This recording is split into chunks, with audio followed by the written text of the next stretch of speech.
Hi everyone, welcome back to the channel. I'm joined by Pickles and Scampi, and today we're going to be talking about talking to your conure, communicating with your conure in their own language. You heard me right, the ways you can talk to your conure by imitating their sounds and how to maybe do it responsibly and maybe not get them too wound up while you're doing it. Scampi's decided to rest on my elbow of all places, so please forgive the odd posture that I'll be adopting in this video. So conures are very communicative, especially green cheeks. It's amazing how much I've learned just by being with them all this time and working with them, and actually observing and listening to them.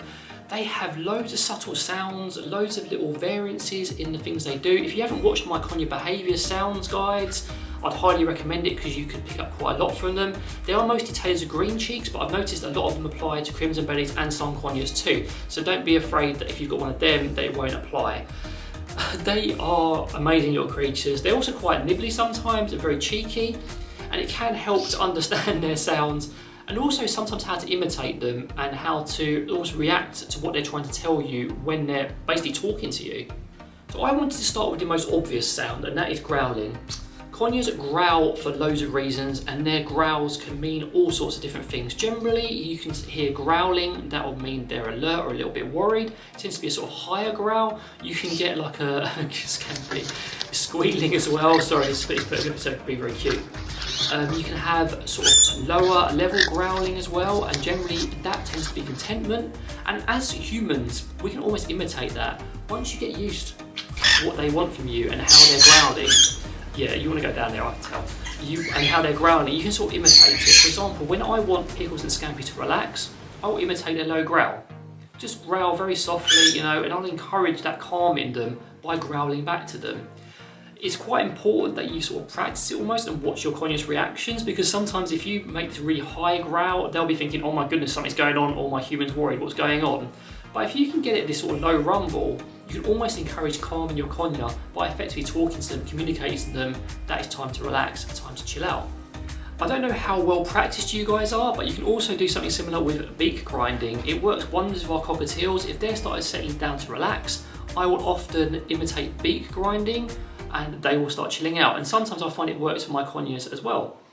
Another common one that most humans can imitate is contact calling or flock calling. We can kind of imitate it quite often. For green cheeks, it tends to be like a or kind of noise. I don't know if you can see Pickles perking up a little bit. You can use that to reassure your conure you're still in the house. It may trigger sometimes a bit of a backlash in terms of noise, but you can use that to basically talk to your conure and say, I am still here, I'm still in this area, it's okay. You can also use it for play with a conure as well. Frequently, when I want them to explore somewhere, I will just like make the noises and talk to them, and I will use that contact call to be like, yep, it's okay, we're going to a new place, it's fine. It may take a little bit of practice, but again, you will sort of hear how your conure does it, and you can sort of imitate it. Now, let's not forget our form of communication, which is talking.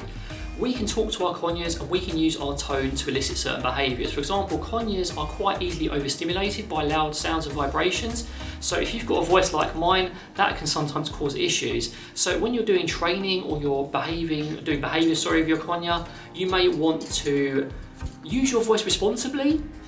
These guys are quite used to me talking quite loudly, so I can get away with it now. But you may want to talk softly. You may want to be encouraging calm through communication.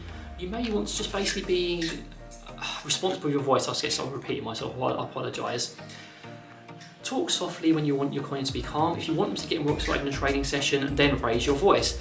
But be very mindful of your tone when you're interacting with your conure, because it can make a big difference to how your interaction goes. Especially if you're doing initial bonding, you do not want them to be getting overexcited too easily, because it will cause you problems and potentially a nasty nip. Your conure will often communicate with you and try and tell you things via body language and squealing, growling, etc. For example, Pickles, if she really wants to go somewhere, she will squeal, she will lean. Scampi tends to growl. That's why I put them in the same video a while back, which I'll leave a card for now. But you will learn your conures language, and you can almost use that to your advantage by maybe imitating certain aspects of it and maybe learning exactly what they're trying to tell you. For example, Scampi is growling now because he wanted to go back in and have a drink and some food. Because I'm filming, he's done it to him, taking himself there, but I maybe done that for him if I had been aware of it. Be mindful. I say it an awful lot, it's very important. It will help you communicate with your conure much better.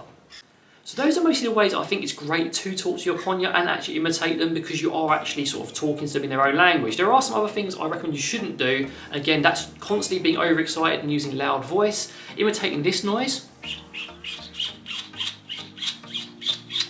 That tends to be a noise that gets conures wound up. Now, if you really want to use it occasionally, that's fine, especially if you're encouraging some boisterous play.